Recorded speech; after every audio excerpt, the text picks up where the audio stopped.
Good morning, everyone. Welcome to the Modern Market, where every day we discuss all things to do with the markets. Interesting stuff going on today. We've got hype moving up higher. We've got gold moving up higher as well. It just won't stop at the moment. We'll be talking about those two main asset classes, as well as the rest of the crypto market and some other bits and pieces from the main markets. Trump was coming out with some interesting stuff too. Bitcoin still sitting at 90K though. We'll discuss all of that and more. Also, hype up being up 25%, that requires a bit of a double click. So we'll talk in that direction as well. We've also got Meta Alchemist joining on the show a little bit later, who's been deep in the vibe coding trenches, seeing how crypto and tokenomics can be improved and augmented with all of this coding stuff that's kind of exploding in popularity. So really curious to have that conversation a little bit later in the show today. In the meantime, I've got Legendary and Bread in the co-host seats with me, where we are ready to get into it. But just a reminder, friends, before we do, nothing that we say here is financial advice. The market is very, very risky. We do not know anything for sure, so please do proceed with caution and exercise your own judgment.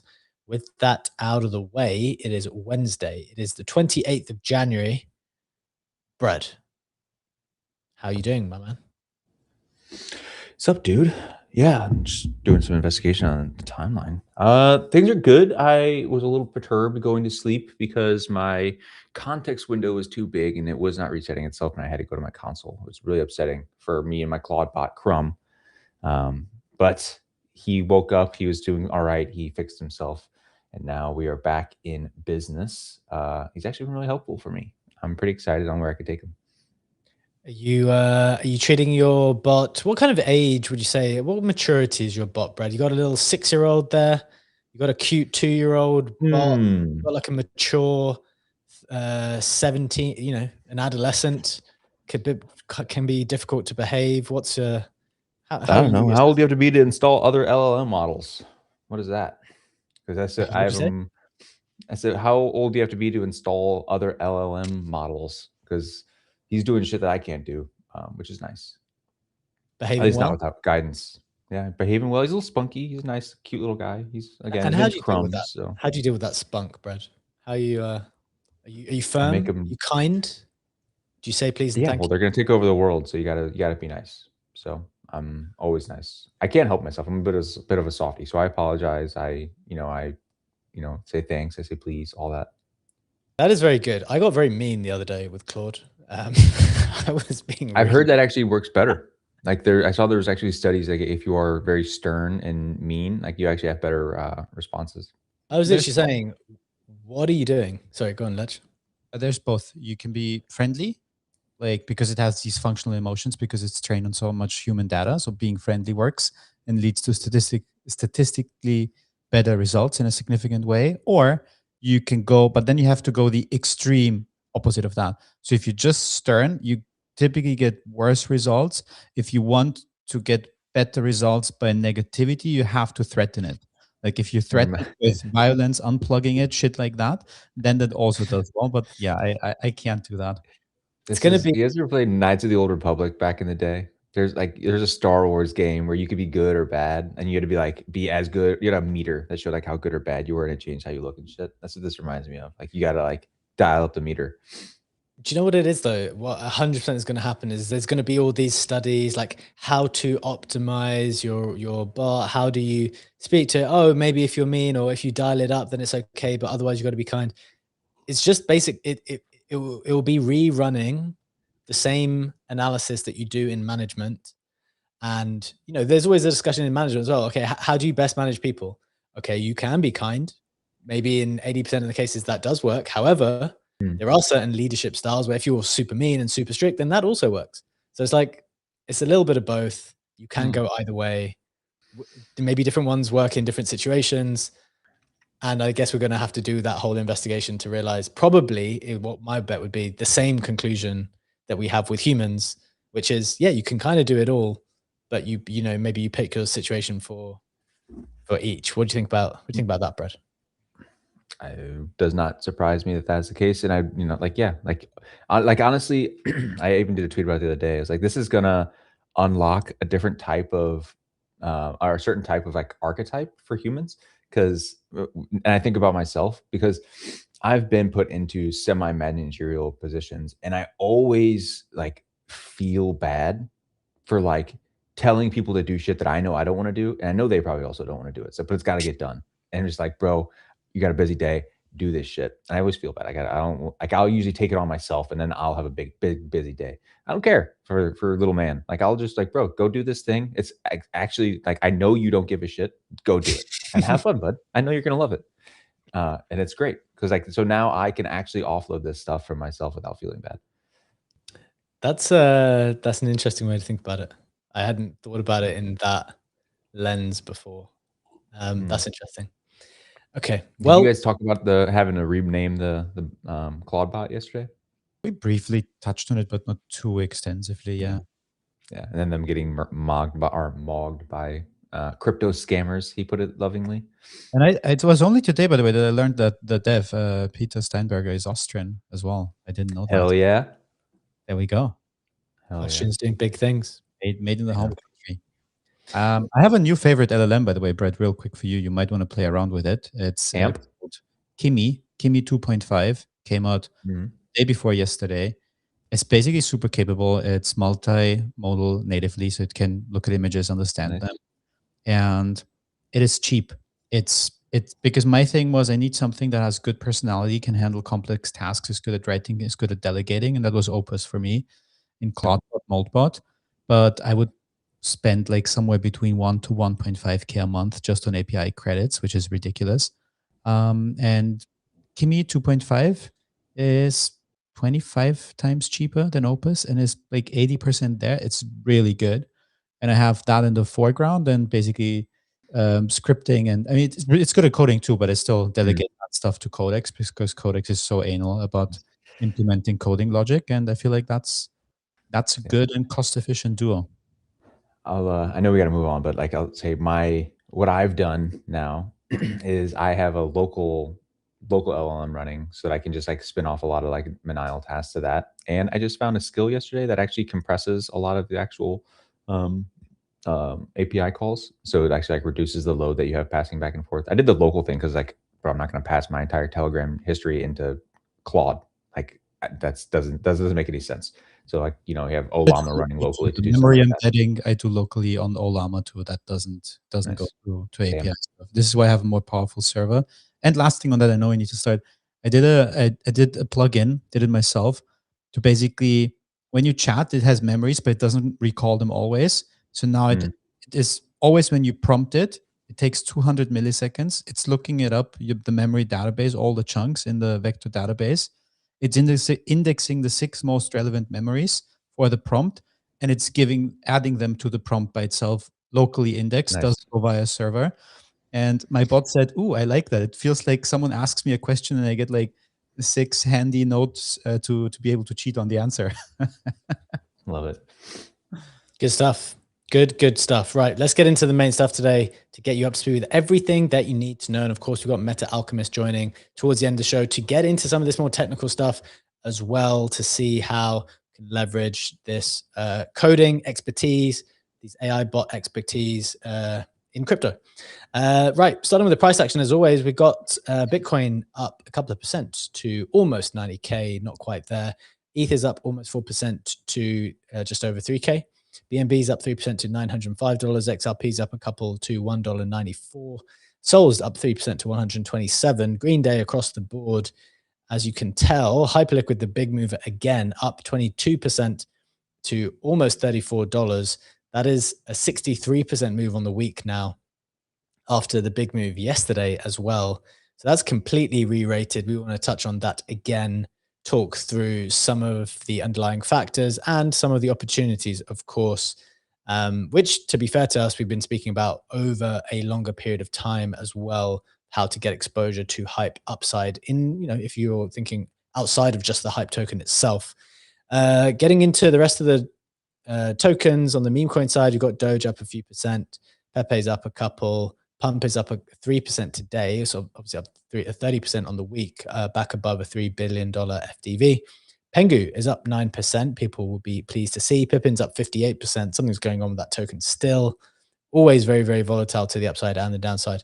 SPX is up 7, and that's about it. So a green day across the board. The other Penguin token, Penguin, is up 31% as well, back above 100 mil market cap again. So that was the one that went viral over the weekend after a lot of the tweets from the White House official account on it. So that was a big mover too. Getting into the headlines, we're going to be talking various issues, but predominantly two things, because I guess there's a lot of world issues going on that are feeding into these this price action. We've got S&P all-time high, gold hitting 5.3K, Bitcoin still sitting just under 90. As Trump says, or reportedly said, that he's fine with the dollar decline. He was asked about the dollar move down, and it looked like he was okay with that. So we'll be discussing those factors during today's headline. And of course, Hyperliquid has surged up another 25%. So we'll get into that. In other news, USDAI announces the Airdrop chip that is incoming. I know a lot of people have exposure to that, have been farming the GPU, I don't know, giving loans against GPUs or something like that. I never got into it entirely, but it was pretty interesting.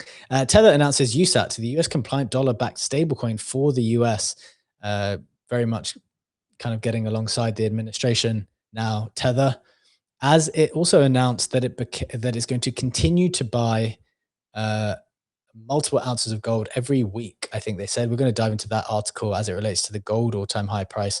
I've been reading a lot of people's commentary on gold, and I think they're getting it really wrong, frankly, and I'll explain why during the course of today's show. Ethereum announces the ERC 8004 new standard, allowing developers to register AI agents and facilitate agent-to-agent transactions. Polaris announces a self-scaling stablecoin operating system with uncorrelated yields, no T-bills and no sexes involved. Tenbin raises $7.1 million led by Galaxy to tokenize gold and FX markets. All of these markets are coming on-chain, as we know and as we can feel already. Kinetic introduces K-Points boost for its markets XYZ trading. That's, of course, one of the native markets. HIP3 markets for Hyperliquid. Crypto payments network Mesh announces a $75 million Series C round led by Dragonfly. Specie announces the launch of single crypto account for global trade businesses. This is for people who want to do business around the world without just going from random Ethereum address to Ethereum address. Moonbirds revealed tokenomics ahead of TGE today. Nesting locks up airdrop recipients with the vesting for over 2 years. Naturally, I think a lot of the response to that from token holders was negative because they thought, why are we getting locked up for 2 years? But I think the token's actually already out, and it was shared in our chat earlier today, in our Telegram chat. It was trading above 200 mil when it was shared. I would want to just go back and check in a moment where that is trading. And then finally, Zach Expertise accused thief of $40 million of US government crypto. John DeGita launches the pump token Lick, which is, I think, his nickname or something like that. So that's the roundup, guys, to get you up to with everything that you need to know. We've got a couple of interesting things to talk about, especially the main headlines. But what are you finding interesting before we get there? Let's go to you first. Great timing. What I find interesting, two things. You say that so casually that Pippin is up another 60% to what in the last 24 hours, but it's getting damn close to Flip Pengu, the real Pengu, that is. It's 483 million market cap versus 645. And basically, just give it another 25-ish% day, and wow. Pippin is flipping Pengu. So just to put that into relation with one another, quick, that was the first thought. Second thought, this one, USDAI announces airdrop chip incoming. A, excited for that because I farmed it extensively. And B, I now start to understand it. Like, personally, I start to understand it. As like, as you said, there's GPU power that is providing the yield for you on USDI, and we need that compute. And obviously, we hear the news of all the data centers, all the stuff that is needed to train models, the powerful NVIDIA chips. But once you run your own bot and you see how good the LLMs are that live online, for lack of a better word, the Claudes, the GPTs, the Geminis that you plug in, and then you see how dumb the stuff is that you can run locally and how expensive the hardware would be to run even a somewhat decent model. You pay 30K for hardware and it's not really impressive. If I have a somewhat, I have a pretty powerful server, and I could use it to run maybe NVIDIA's real-time text-to-speech model if I get it a powerful GPU on top of that. But that's it. So with my powerful server that I have, and it's not like powerful by any means, but like for a retail server, it's good. It's definitely more, it's 10 tiers above this $5 server that everyone's recommending. It can't do nothing. Like the local Llama LLM that I'm using, it's good for indexing memories. It's like the dumbest grunt work you could imagine that's happening in the background. It's reading some of the stuff and it's clustering and tagging memories and writing them into a database. So now I understand like the discrepancies in terms of actual compute, because I'm playing around with these different LLMs myself, and I can understand which one is suitable to take over what task. And that makes me more excited for the chip airdrop or its post hoc rationalization, because I already have exposure to that because I farmed it. But yeah, that's what I find interesting. It's definitely one of the more interesting ones. This is not one that I got exposure to, not for not wanting to. It's just they always had this cap. It always got filled really quickly. And I was kind of focused on other things at the time, but I did think it was interesting. I do know that it's backed very well, and I always like to check that. And I think the founders are doing a good job as well. So I think that could be a pretty valuable one, actually. I think it could be a valuable one versus how things have been coming out in the market recently. Although I would say we've secretly noticed, like recently, there've been a bunch of launches that have done pretty well. I know sometimes people get a bit despondent, like, oh, there's too many tokens, the price just keeps going down and all this stuff. There've been a few things recently that have done pretty well, I would say. So I think it's time to be a little bit more optimistic, to be perfectly honest. Who knows? Maybe it's just because the value of the dollar is going to zero, and so some of these things are coming out a bit more valuable. But that's one idea. Brad, what is catching your attention before we get into the main stuff? So this is something that actually I even saw it and I was surprised people to give it a lot of love. And maybe it's because I'm a data nerd. DeFi Llama, and so this is off script for you. DeFi Llama made a purchase yesterday. They announced that they had bought the platform OX Bulletin, which is acquisition of it's a 2023 founded platform by Sky that aggregates rare OTC bids, asks, and secondary sales for private crypto companies. So like that, this has always been like a very opaque thing. And we always just see like a Snapchat, or not a Snapchat, but a picture from a Telegram group chat Telegram that stuff, this is the thing being bought OTC. You don't know if it's a dude who sent a message to another person or if it's a legitimate secondary OTC desk and like what the credibility is. So I thought it was pretty sick that one, DeFi Llama, which is was totally free. Now it's like has a premium section, a pro section, and they're leaning into AI. So you can actually access a lot of their information through prompts and shit, which is really good.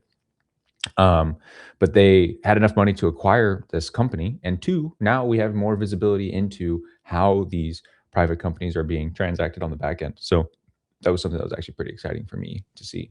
Question for you. Is that private companies in crypto only, or you mean private companies in general? Yeah, I mean, so the product itself was specific to crypto companies. Now, whether that's going to be like the only thing that they do going forward, I don't know. But it was just more data for them, which they're the kings. They are the kings. For people who might not be familiar, DeFi Llama has been always putting out their data for free and transparently, so that everyone can observe what is going on on the various important chains, the various important protocols, how much money they're making, revenue, et cetera, et cetera. So very, very helpful. It looks like they're going to go into this private markets. I have been thinking more about private markets. There's a couple of examples, and maybe this is foreshadowing the conversation we're going to have on the Hyperliquid stuff, Brad. But on the one hand, you have tokenized equities coming on chain. So like spot equity, which has happened in various forms, whether that's via Ondo or StockX. You now, in addition, have all of these commodities coming on chain, some spot, but basically only gold is spot at the moment. And then you have the perps universe for increasingly almost every commodity. Like uranium just came on chain yesterday on Ostium, and I went long. I think I need to. That market is not 24/7. I'm learning on Ostium. Some of the commodities, it's like when the market opens, you can trade, and then it closes after. But copper, for example, is on Ostium. It's also on HIP3 on Hyperliquid. So the perps option to do these equities are there. Also, in addition, I think the other thing that people are going to want to see if you can get exposure to is these private markets where SpaceX is allegedly going to go to or IPO at 1.5 trillion. Like, is there a way to tokenize that stuff early? I have seen some examples of people doing that. However, the big issue with that game is so this is why I was asking the question, because you know how you said it's kind of opaque in crypto. Forget crypto. It's really, really opaque and dangerous in the real world. There are clips of the Anduril, founded by Palmer Luckey, this big defense company, which is really, really touted as being like the future, or one of a future American defense company, really, really in demand, still private, likely to IPO this year. There's clips of I think it's the COO publicly saying, like, we are fighting these secondary market sharks. There are people who are going around saying, do you want Anduril at this price? And they go to try to find people with the equity, pumping the price in the secondary markets because there's this demand, and literally saying, like, we are fighting this practice. Sometimes people are selling things that they don't have. It's like a really, really opaque process, even in the real world. So that's why I'm very, very intrigued by that, because that's an unsolved problem, which it would be awesome if crypto solves the problem, and then you can bring the equity, the private market equity on chain as well, because that's a truly unsolved problem, in the sense it's not solved in the real world either.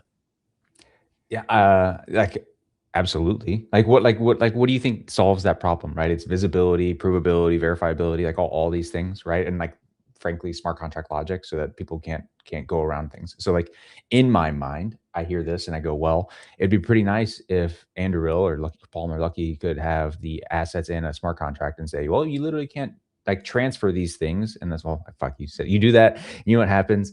People tokenize the thing anyways, and then you have staked Anduril, and then you can trade the representation that is worth a claim to the Anduril that is locked in a contract that no one can do. So actually that's not a solve either, but you can at least verify that someone has it, right? Because you can sign a message with your address that shows that you're an address that is allocated X amount of Anduril in the locked contract to prove that you have the thing. Because people are even grifting that stuff here.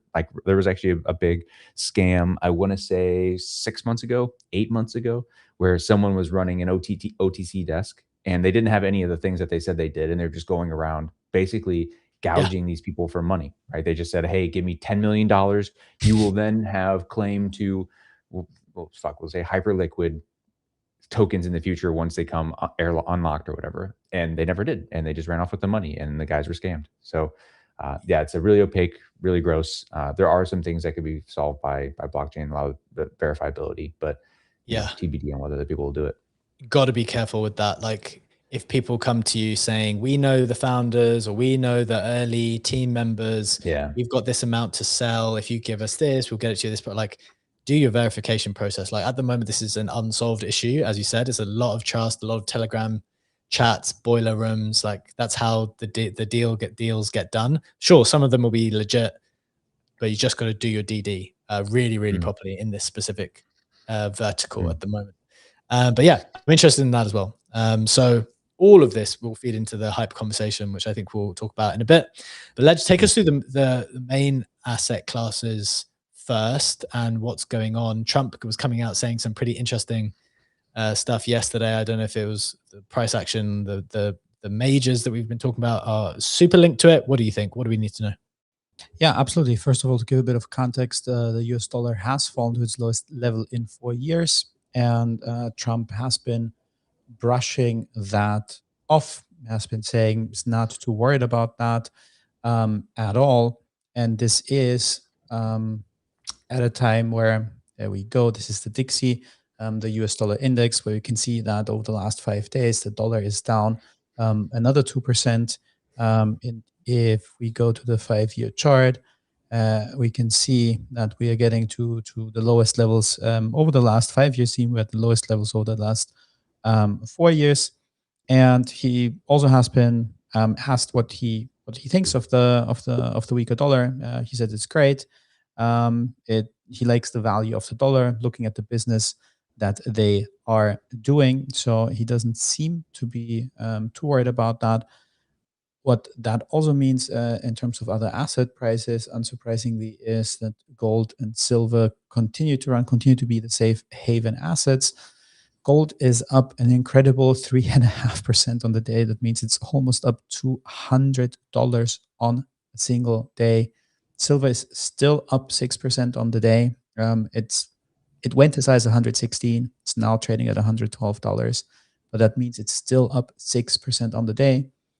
Stocks are also not too concerned at the moment. They're looking good as well, up 0.4%. And for me to see this gold price and to see the dollar chart continuing to go down is triggering lots of thoughts. Obviously, I'm a person who's denominating in euro. I don't think in dollars, so I do care about the dollar going down, especially when it comes to my stablecoin bags. Almost all of which are in euro right now. I would say my single largest dollar exposure is actually my Mega ETH pre-sale, which is dollar denominated. But apart from that, most is in dollars. But still, even for the risk exposure, if I look at BTC, if I look at American stocks even, I can't be too happy about them going up a couple percent if the dollar decay is higher than what they're going up. And I can't be the only one thinking this. There's a lot of capitals outside of the States who now needs to strongly think how they want to hedge.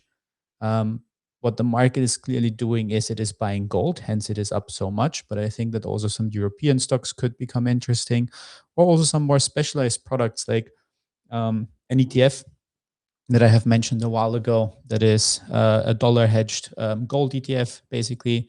So you get your stuff in euro. So this becomes an even stronger thought of my portfolio strategy. Maybe just linking to that and not going through the full article. Tether CEO Paulo told Bloomberg that he also expects the company to become one of the largest gold central banks in the world. And he is already talking about a post-dollar world as well. So even at this levels, there is some concerns about the dollar decay and how the world is going to look in the future when it comes to currencies.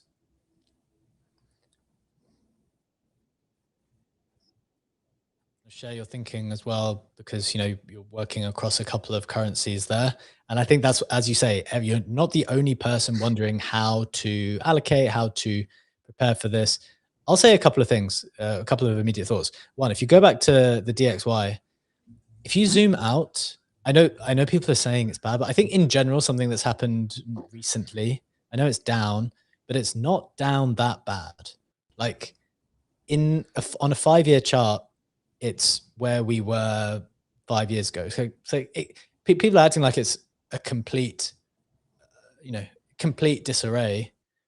It's not really the case, right? Because if it was, it would have broken down to some point in time that was maybe never seen before since the 1950s. Or do you see what I mean?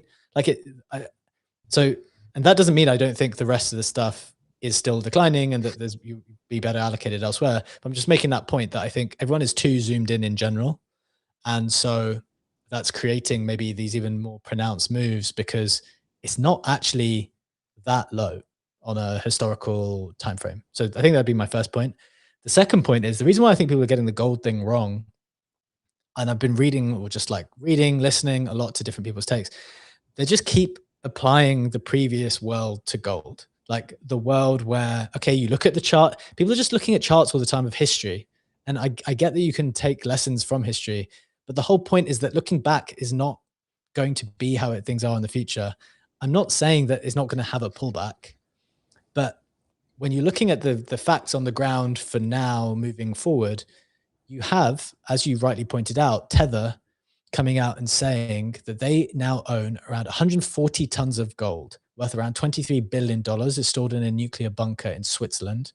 They intend, this is what it said, the company is buying 1 or 2 tons of gold per week. This is in the article reported by The Block, and will maintain this pace for definitely the next few months. You know how in all of last summer and all of last year, you had all these DATs saying, all right, we're going to be buying this asset. And all you had to do was front run the DATs, right? All you had to do was buy the asset because you know there's this other entity that's going to come and buy. It feels like this is Tether doing an equivalent. It's not the same equivalent, obviously, and obviously it's with a better asset, but they're saying we are going to continue to buy this asset, and we have plans to be, the way that he phrased it, I think, to become one of the largest gold central banks in the world at a time when countries are restocking their gold reserves as they prepare for the continued dollar decline, and as they need to take some money out of American markets and strengthen themselves. So you just have these structural changes that just haven't existed in the last however long period. And that's why I think this is going to sustain. And I think we're going to go reasonably higher. And then you pair that with, who knows, guys, by the way, I could be completely wrong with this, but you lay over, and I like doing this, you lay over like the political things on the agenda over the next few weeks and months. You have the attack on the Fed, I think, is going to be a really big thing.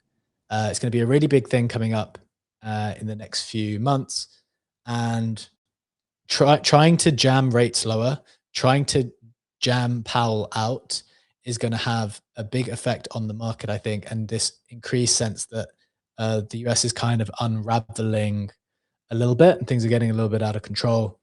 And I just think it's going to be very volatile in that regard. So Trump can keep spraying these threats about tariffs as well. And so I think this is what I don't hear when I hear other people talk about assets. I think they're simply looking at previous charts. They're simply looking at previous pumps and saying, okay, well, this is what happened last time. They're not overlaying the current new order that is being decided as we speak in the geopolitical environment. So that is my view. I'd be curious for your thoughts here, Ledge, and then maybe get some from Brad. I very largely agree with your view. Speaking a bit slower as I'm still collecting my thoughts on it. I think that what is adding to that is that like gold has been such a historical asset, right? And for the longest period of time, looking at the history of gold and looking at how it used to work and how it worked was perfectly right, because neither did we have the tethers of this world, neither did we have the digital representations of gold, and neither did we have this this geopolitical volatility that is happening, and all of that is happening at the same time. So I think that this is the reason why there's a certain reluctance to like adopt a new model to think about gold in this world, and while people tend to be stuck with old models, old charts, and old thinking patterns when it comes to it specifically. Yeah, I mean that's my thinking, and then you layer something else on top, which is that this administration continually tell you that the way out for the US of their tremendous, enormous debt situation is by growing. Like they just keep saying that. They keep saying we are going to grow our way out of this. They want to lower taxes. They want to for lower rates. And so I don't think you can really fight against it. I know people will look at the chart and it looks horrific. Looking at that chart, pressing the buy button feels terrible. I can't agree with you more. Doesn't feel good. But I don't know. What would you, okay, one question here, Brad, maybe coming to you for a second, and then Ledge, before we get to the hype section. What do you do now if you're looking at this gold chart, you're looking at this silver chart? I don't know how exposed you are to gold, for example, Brad, but like you're looking at that chart, you're hearing all this stuff like, okay, you know, the value of the dollar is going down. They're going to run it hard. They're going to be really volatile, but the line is vertical for the last 6 months or a year. How do you want to play that? How are you thinking? So I'm not like in a hurry to trade this. So I'm mostly watching and I'm trying to pick or discern macro trends. Like I don't care about like capturing another 3% move tomorrow. I want to say, okay, how is this going to work for the next Mega 3 to 5 trend. years? Yeah. Um, so as I think about this, like, right, we have the couple components. One is the dollarization of the world through digital assets, right? I think like we've previously over the last 6 months talked about how because stable coins are coming and stable coins gives everyone immediate access to the dollar, you have the entire world potentially opening up to like or consolidating their local currencies in that. And we say, okay, that's true, but like now if we have the digitization of or tokenization of gold, you also have that as a competition for stable coins. Like it's not plugged into DeFi. So like I wouldn't say that's actually as useful, but you do have that. So okay, do we think that the dollarization of the world via stable coins will continue to happen? Or I know we veered for a second and we discussed how because tokenization of dollars, or I would just say currencies broadly, is allowing some of these countries which were previously super fragmented. I'll use the EU as an example. EU had a bunch of different currencies across like its entire bundle of countries, but there's so much friction in the physical world with actually transacting and maintaining those things that they're all consolidated underneath the euro, right? Like that's broadly what happened. But now we're talking about this world where you can actually have these micro economies that can be sustained and interoperable with each other because you have tokenization of currencies. So I am now trying to resolve these two stances in my mind of, okay, in a digital first world, which I believe is going to continue to be the trend, even for Bitcoin versus for gold. I don't like that's not going to be an immediate thing, but I do think ultimately a lot of these gold bugs are going to die out and people are going to prefer like digital gold, as it were. Like in that world, do we still see a continued trend towards the dollar because of stability, or is because of this like erratic behavior, do we actually continue to see growth of some of the lesser stable coins, which is actually now a sustainable model because of the reduced friction that can happen between economies by using the digital? Like Legendary here. Legendary is using the euro. He can quickly go from the euro to dollars back to euros. You can still plug that into a lot of our ecosystem, and it's all because it's had a lot less friction, right? And I'm sure as things get tokenized, that friction will go down even more. Liquidity will get built up. You'll probably have a parallel DeFi ecosystem that has euro denominated like DeFi positions and stuff that he'll have access to. I don't know. I'm kind of just like word vomiting here, but I'm trying to think of all the different things that are on the table. That's what it is to me right now. I think you're very right though. Like the implications of gold being on chain, I don't think people have like realized at all. Like it's just not as commonly known for people in crypto. I know some people are doing it, but is the implications of it being there, not being able to borrow against it yet, for example, given how sophisticated DeFi is, the fact you can't borrow against gold yet is that's obviously going to come, and we'll think through those implications as we do. Look, Brad, let's take us into the second headline here. We're also excited to begin the conversation with Meta Alchemist in just a bit. After this headline, we're going to be talking all things vibe coding and crypto with him in just a moment. But before we get there, second headline, Brad, hype is up. Yeah, I mean, honestly, so that is the headline. Hype surges another 25% to $34. It's up, I think, like 60% over the last 4 days is what I saw. So it's been on a pretty strong move. If you try to look into like the actual details of what would justify this, it's been getting murdered the last like 2 months, and it got all the way down to about 20. 20 is a little bit of a psychological level, and then started surging. Underlying, when you look at actual usage, the thing that stuck out to me or stood out to me is also paired with Kinetic also running. And if you think about like why that is the case, Kinetic is tied to Kinetic the token, although it was like liquid staking to start, is now tied to or not trade markets, right? Market XYZ, I believe is the handle, and which is a commodity or not commodities, it's a equities trading platform, right? They're trying to bring stocks on chain, famously paired with Trade XYZ, which is also bringing stocks on chain, and gold and commodities, all kinds of stuff, right? And you see the surge in usage for both of these platforms recently. And it's been a little bit of a narrative on the timeline, but I hadn't actually dug into the increased open interest and volume. But I would say they're picking up pretty considerably. And I know for a fact that I've seen several people bull posting it as like the next growth vehicle. You know, B-Check, you just mentioned a little bit of how that's the case. So to me, that's what this is. It's okay. People are trying to think on where is the next thing going to come from in our industry. Crypto tokens have been getting murdered, but crypto as a technology is facilitating stocks. Stocks have been running, gold is running, all these things are running. So even within our little bubble, people are funneling over to traditional assets. And I believe it's now culminating in a few of the top players, or not culminating, but like showing itself in a few of the top players, which Hyperliquid is one as a perps platform with Trade XYZ and Markets a little bit. Markets didn't actually have the traction that impressed me, but I know that's something that they have, and that's their long-term thesis. Like it.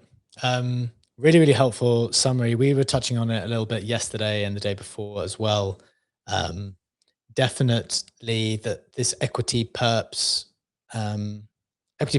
is clearly the thing that is going to be the thing to focus on, to the extent that you want to get exposure to valuable protocols. And the reason why they are the valuable protocols is that's where the volume is. Like, we keep talking about how you have to ride the wave in crypto, and maybe in 2021 that was Ether NFTs, then it was sold, then it was Hyperliquid, just the token itself, because of how you could trade on it, whether that was perps or spot. Now that all of these equities are coming on and it's getting traction and people are seeing that, people are building on top of it as well, which is kind of cool. You see these apps building on top, then that seems to be behind this movement. And I think we'll see that continue to happen, I think. So very, very interesting. We're gonna be circling back. We're gonna be actually trying to focus on equity perps a bit more. I think we're gonna be sharing some more information in our Telegram. Remember, if you want to reach out to the Modern Market account, the Telegram there is now a one-off fee to pay to get into the Telegram. We've got almost 250 people in there. If you want to join, DM the Modern Market account. We can get you set up. I think we're going to have to do a bit of a focus on this equity perp stuff, because I can see some pretty valuable stuff coming out of there. So, Brad, appreciate the summary, man. You're going to drop off here as we cycle into our interview. Now, this interview I'm pretty excited about because, you know, Legendary, as you've seen on the timeline, has been going into all things coding as the various LLMs have been going live and experimenting with this new tech. And I think Meta Alchemist, who we've got on with us today, has been at the forefront of it and is continuously involved in it. So I'm delighted to welcome to the show today Meta Alchemist. He is the founder and CEO of Seedify, one of the OG Web3 gaming launchpads. And now he's focusing hard into what might be the most interesting intersection in crypto right now, which is vibe coding meeting tokenomics. So we'll talk about Vibeship, his suite of tools helping non-developers ship real products using AI, and the Vibe Coins concept that could change how products get funded, and what happens when you give Claude hundreds of specialist skills and let it go. So first time on the show with us, Meta. Great to have you with us. How are you doing? Likewise. I've been good. Hope you guys are doing awesome too. Great to have you, man. It's been very, very interesting seeing some of the information and content you've been sharing on the vibe coding stuff, and Legendary is definitely going to dive into that stuff in a moment. But just for the people who don't know you, don't know your experience and how deep you've been in this space, you've been in crypto since 2012, I believe, built Seedify through the gaming meta, and now you're all in on vibe coding. Talk to us a little bit about your history. Just explain how you got here. Sure. So in 2021, basically, I started Seedify, and Seedify has been, a meta launchpad, I would say. Like, we try to hit the metas a lot, and in 2021, it was, blockchain gaming, and before blockchain gaming hit, we actually announced the blockchain gaming, focus, and then we became the highest ROI launchpad on that year. Starting from an airdrop, zero funding, to basically becoming the highest market cap and highest ROI launchpad of the year with, at some point 44x average ROI per project. and the FTV reaching up to 1.65 billion. And for those times, it was like, starting from an airdrop and no funding and being able to do all that. It was basically, it was an interesting, start for Seedify. And, step by step, we moved into, different kind of narratives because gaming wasn't that hot. We tried to make sure that everything, more connected towards, AI step by step, especially in 2023. That's what we started to do.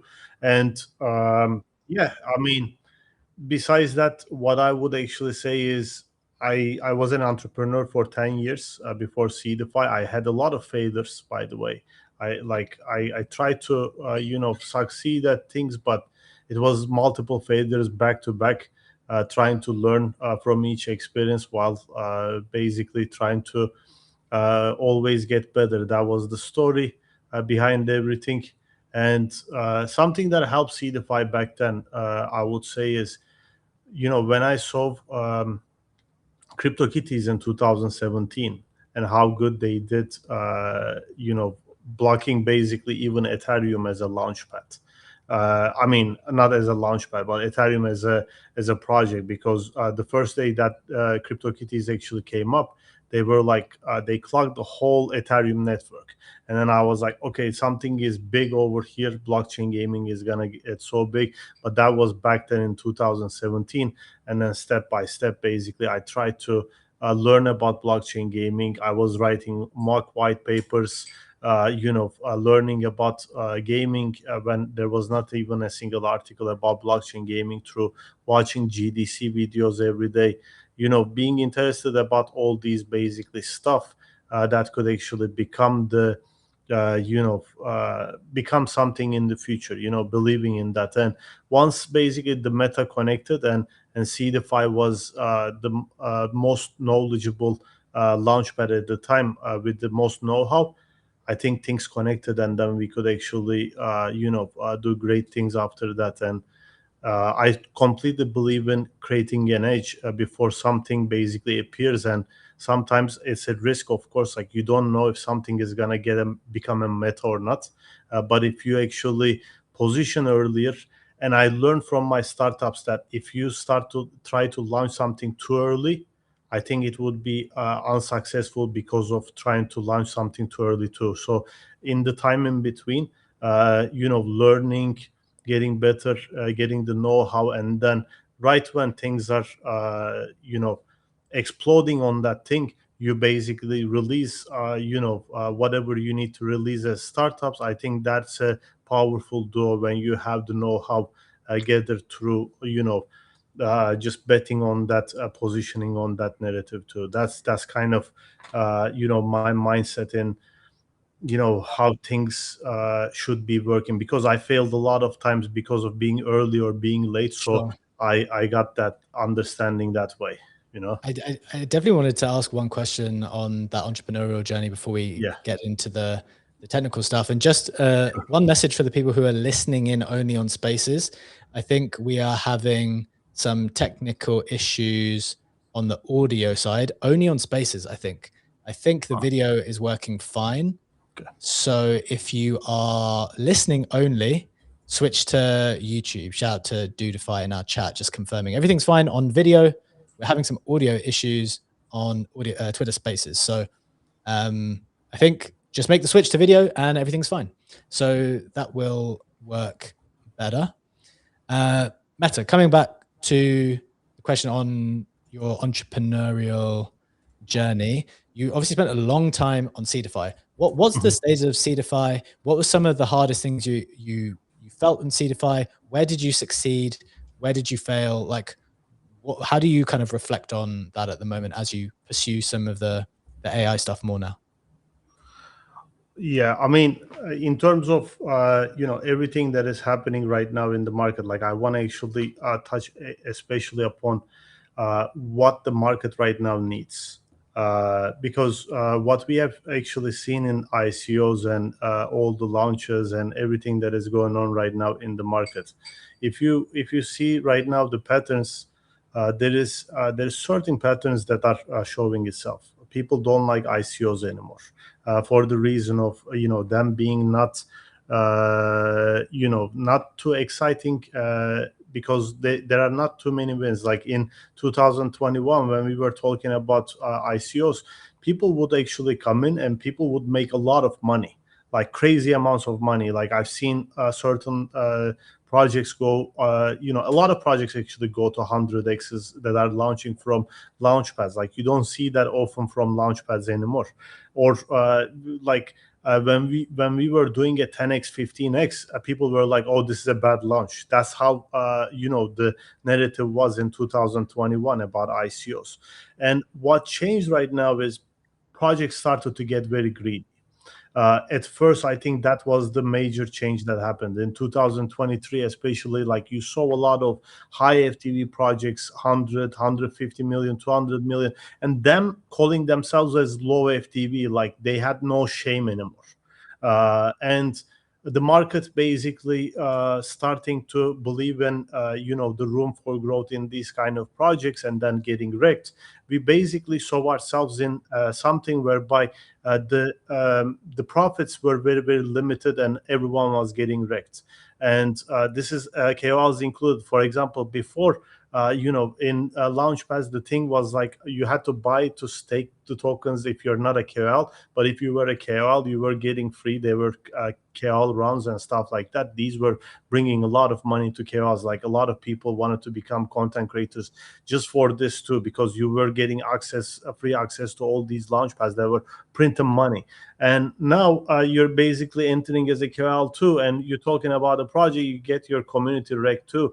So that kind of influence over there started to turn into something very, very negative as well. Like people didn't want to talk about these launches.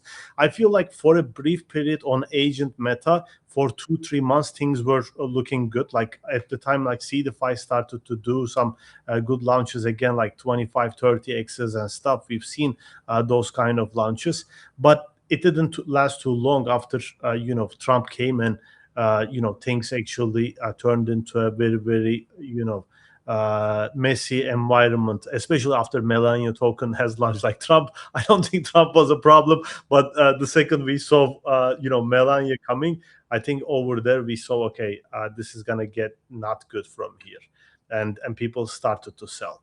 The whole market started to sell. But indeed. So yeah, that's really interesting history. I think, as you say, the market definitely changed. Oversupply of tokens, maybe a little bit of a combination of team valuations being way too high. I think that tracks with our experience of the industry as well. We're kind of rebuilding now, trying to figure out what constitutes value.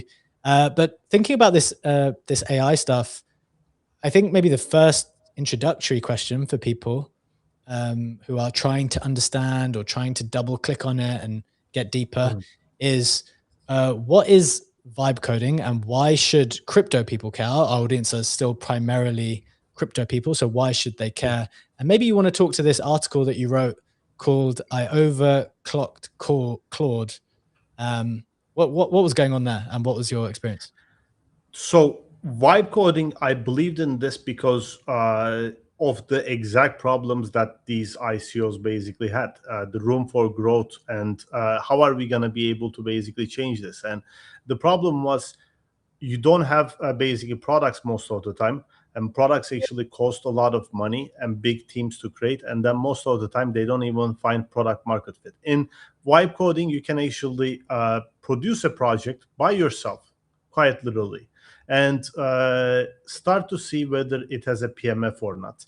And once you start the project, and once people are using the product, you can actually be like, okay, this idea needs iteration, this idea is growing, or this idea is $1 billion idea. Some ideas you're gonna find, and you're gonna find instant PMF, but things are gonna be just going crazy, and you're gonna know, okay, now it is time for growth. And vibe coding basically enables that. And because of this, it's a very, very lucrative thing for crypto, because now you can actually start these projects at very, very low valuations. Like a project can start from a literally 10K, 20K, 30K valuation, just like a meme coin, and it can have upside like, more than meme coins, and they can turn into real businesses. Now, when you actually connect all these two, like for a launchpad owner like me, I saw that that potential would actually change the fabric of the space forever, and it would actually highlight products again. In the previous section of high FTV, low float stuff, basically the products, the utility tokens, couldn't compete with meme coins anymore. Everyone went into meme coins. So if we had something like this, and this basically becomes very, very good, the products being basically ready to be used by people, it would change things. And then I started to basically work on Vibeship, because I realized I started to vibe code 6-7 months ago, and I was vibe coding like crazy. I was streaming almost every day too, and trying to see basically what are the problems over here, how can we basically get things to a stage whereby these products can be real products, not just like websites with gradients and stuff like that, AI slop related things. So I started to see a couple things over there. One was security. Security has a lot of problems when your AI, AI is coding for you. It leaves a lot of doors open, and after it leaves a lot of doors open, it also says it is secure. So that was actually a major, major problem that should have been fixed. I started to build some scanners for that. One of the scanners I built runs in the background with 16 scanners, and it has 3,500 rule sets in it, and it scans everything on your website, and then in your repo, and then it gives you an AI master fix prompt to fix it. It's not going to catch 100% of the things, but it's going to catch a lot of the stuff. And once you take your smart contract or website to an auditor, they're going to charge you less, because it's going to fix most of the things over there. I don't guarantee 100%, but I guarantee that it will fix a ton of stuff for you, and then your auditor is going to cost a lot. I built a super Ralph product, which actually tries to go for penetration testing on super bases, because every time I wipe coded something with Cloud Opus, it was saying, okay, super base is secure, and then I would launch the website, and then everything was breachable. Like literally people could take over the admin, breach the data of people and stuff like that. And Seedify ran through a hack, 4 months ago, and we got attacked by North Korea. And we lost a lot of our market cap with this. And I know the pain of security, so I wanted to fix that. And then I started to be like, what can we be doing so that Opus works better? Because when I started with stuff, Opus was really bad. Like you would actually get into a bug, and you couldn't get out of the bug for like 2 days. Sometimes you would pull your hair. So I was like, how can I improve Opus? And I found out that the skills are a thing whereby you can definitely improve the output by just making sure that everything is specialized knowledge instead of one general LLM trying to basically decide. And then you can actually make those specialized agents work between each other, so that the output is going to be something much more interesting than the general Opus doing this. And that's why Cloud Opus team, Cloud Anthropic team, they said, okay, we're generating the skill system right now. Gemini created gems, and then Cursor created their agents, because specialization is going to be the thing. And then there are many, many other things, by the way, automation pipelines. So, for example, one of my last tweets is about CloudBot's founder doing 47,000 commits in 10 months. A human being cannot achieve that. Even if you're running terminal and you're only basically making terminal just commit every couple of minutes, you would not be able to achieve that. So the thing is going to be about agent automation next. And I started to build certain things for those two: orchestrator with MCP, but also a pipeline system that works like NA10, but connected with your cloud code, so that you would see which skills are inputted in what. You would create the canvas of skills, and then you would run the projects through automation, so that maybe, for example, you want to run constant marketing things. You want to run constant, things that normally you would be doing with certain people in your team, that you would be able to do by yourself. I think the next meta is going to be definitely more automation, because Very interesting.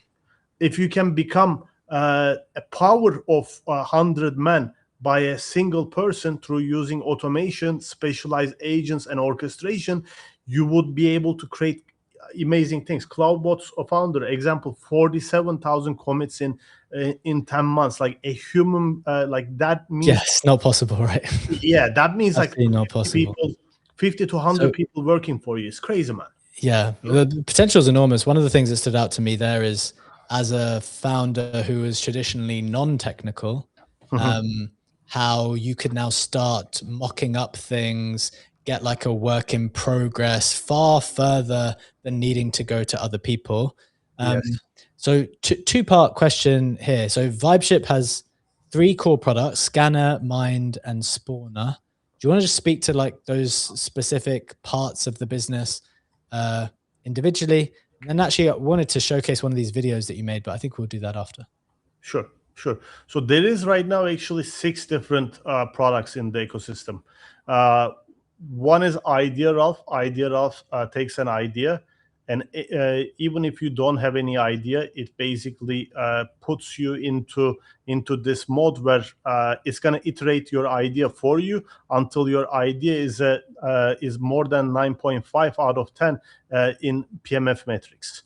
PMF metrics meaning how monetizable it is, what kind of a moat does it have, how easy it is to execute, is it copyable, do you basically, what kind of market strategies can you have with it that is actually according to this time that it would actually get into that kind of rapid PMF. So it evolves your idea, or even if you don't have an idea, it gives you an idea and then it loops it until the idea is amazing, and then it gives you a workflow, PRDs, architectures, and spawners, so that even a person who doesn't know about vibe coding, they can actually get started from a like very, very good idea and be able to let IdeaRalph cook it with you.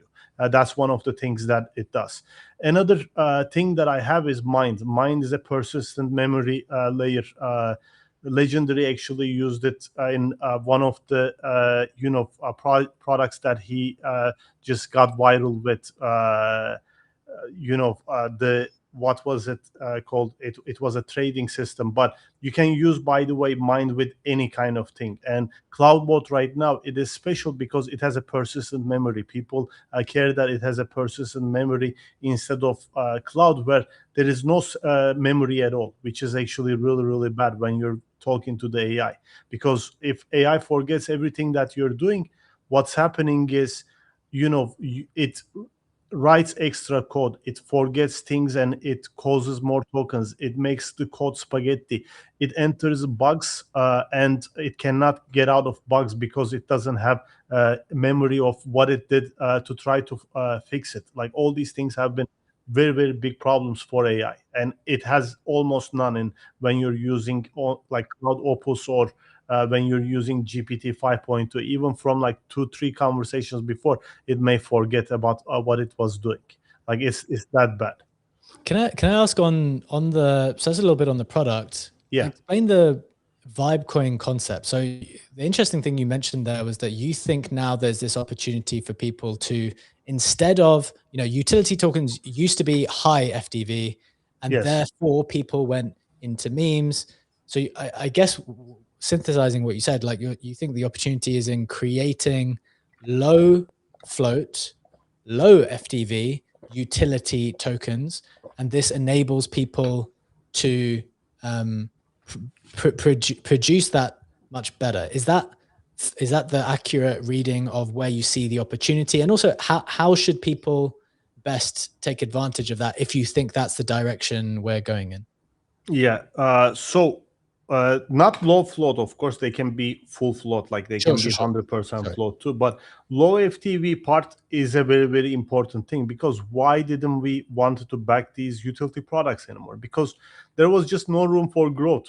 We checked, like there was nothing. Like how many products have you seen that came into market right now in the last couple of months where you said, oh, you know, this product is actually has a ton of room for growth? Like you probably seen like 4 or 5 in a whole year, where like you normally in 2021 or like previous bull markets, it would be crazy. So like it's about changing that part only, and then making sure that if you're like betting on something, what if that bets actually turn into a product that can actually become $1 billion idea? In meme coins, you cannot do that. Like even, for example, the things that ran into crazy stuff. What was it called?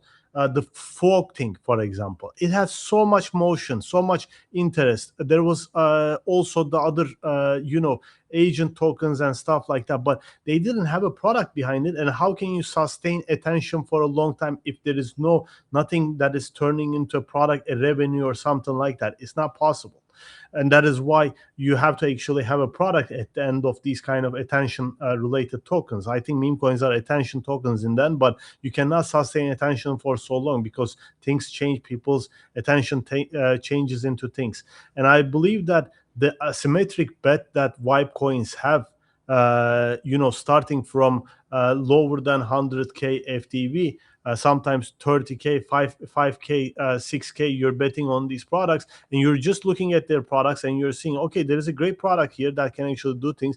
And what if 1% of them does what they you know, set out to do in terms of growth? I'm not talking about product, because products are going to be very, very easy to be built. But what if they set out to do in terms of the growth and revenue? I think that's going to be crazy. But one risk there is that I see, and that's why we started to do certain things at Seedify to mitigate that, which is there's going to be a lot of projects that will come with great products.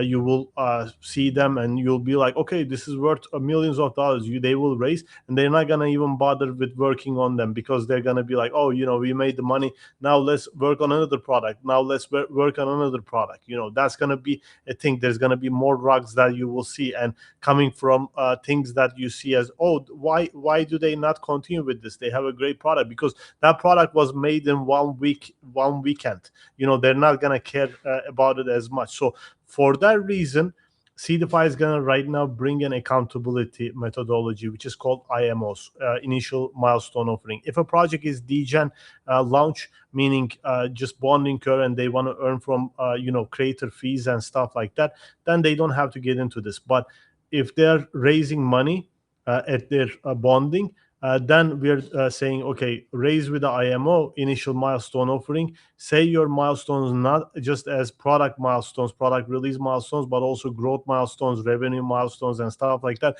And the money that you raise, part of it is going to come to you at the start, but major part of it is going to be actually locked in these milestone systems. And if you don't basically follow through, then you cannot actually rug the community's whole money, because I know that there's going to be thousands of projects like this. And now that Vibe Coins is just starting right now, this is going to be not just a meta, by the way. This is going to be how products are going to be built from this point on. Like 99% of the products that you will see, they're going to be Vibe Coins in 1 year time. That's very, very interesting. And I think that methodology is probably going to be important moving forward as a form of protectionism. Meta, like, look, this has been super interesting getting to understand the landscape that we're operating and seeing what you think the opportunity is. Maybe a final question here as we close out, or as we're coming towards the conclusion. What do you think, say people are listening to this and they're either in it or they are starting out, where do you see this going in 6 to 12 months to 18 months to 24 months? How important do you think it is that people get to grips with this technology? Look, whether they want to create a coin or not, how important is it for their potential in the future? I think the coin is just tip of the iceberg. Not everyone needs to be creating a coin, and I don't think not everyone should create a coin. Even as a Launchpad founder, I can say this: like, not everyone should be creating a token if they're not gonna be executing on it, and if they're not gonna take the responsibility that comes with it. Because running a token is not an easy thing, man. But all the rest of it, if they want to basically not fall behind, first of all, because now you're not going to be competing with skilled people. Now you're going to be competing with skilled people that has hundreds of agents running for them.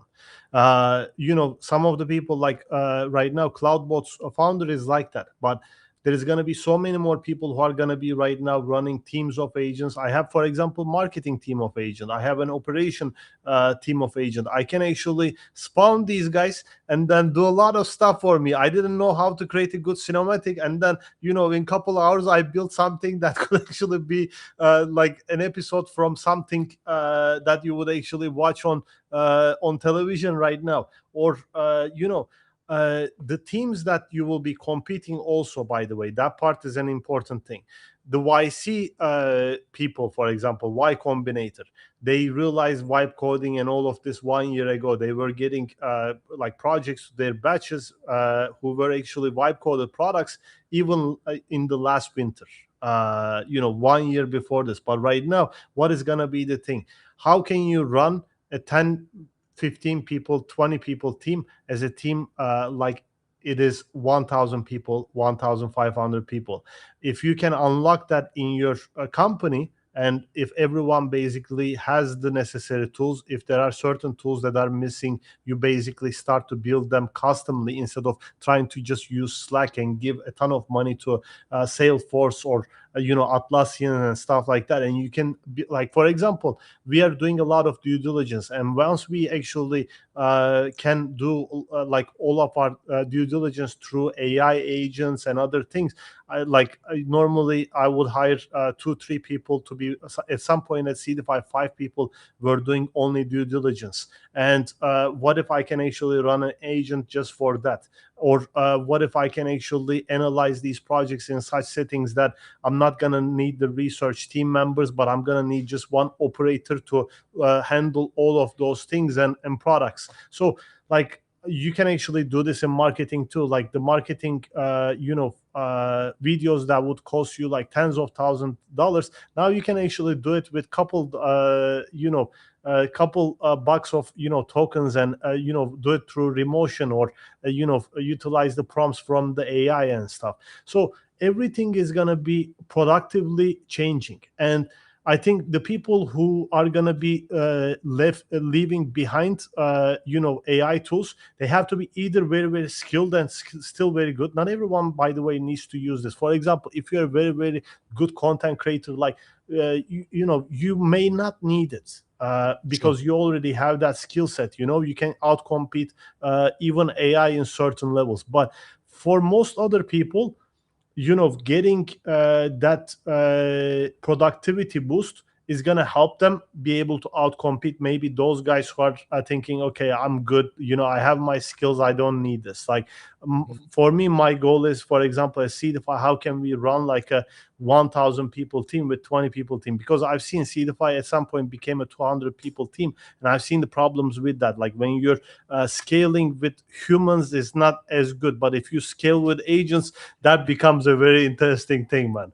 That is a very interesting and exciting prospect, Meta. So yeah, look, it's been really, really interesting to talk to you, to get the download on what it is like to try to build and increase the efficiency with this new technology. Super helpful. We definitely need to keep in touch on it.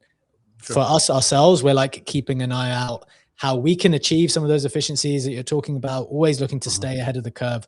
And I think you've been super helpful here, sharing some of your ideas and your thoughts and your experience for people who are also trying to do the same. So if people want to stay in touch with your journey, what's the best place for them to follow along with the things you're building now? Definitely X. I'm trying to share everything on my X. I try to stream a lot as well. I stream probably at least 2 to 3 times a week, most weeks. Awesome. X. Yeah. So that's being shared here. So it's at Meta Alchemist on Twitter, and then of course Vibeship at Vibeship Co is the entity that you're focusing on now when it comes to the vibe coding. So do follow along if you're interested. Meta, it's been a great show. Thank you so much for joining us. Thank you so much. I'll see you another time.